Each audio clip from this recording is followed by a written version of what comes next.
how to generate consistent images using Google Nano Banana. So hello guys, in this quick tutorial video, I will tell you how you guys can do that.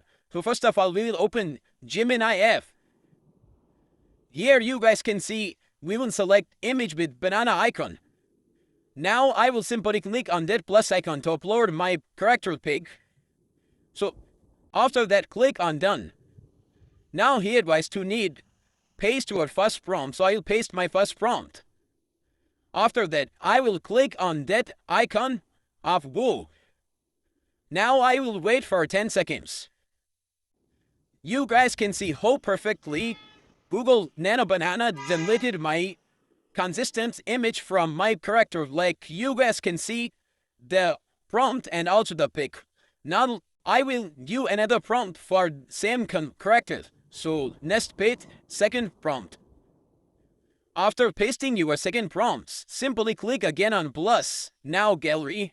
Now add the pic that was generated by Google Nano Banana. After that, click on done. Now wait. Now click on that go option. Now we will wait again for 10 seconds. You guys can see our second image was generated.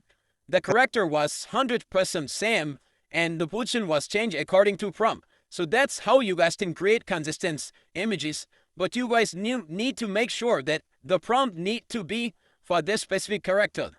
So it depends on prompt. If prompt is perfect, your pic will be more perfect and accurate. But overall, the Google Nano Banana create 100% consistent images. Thanks for watching.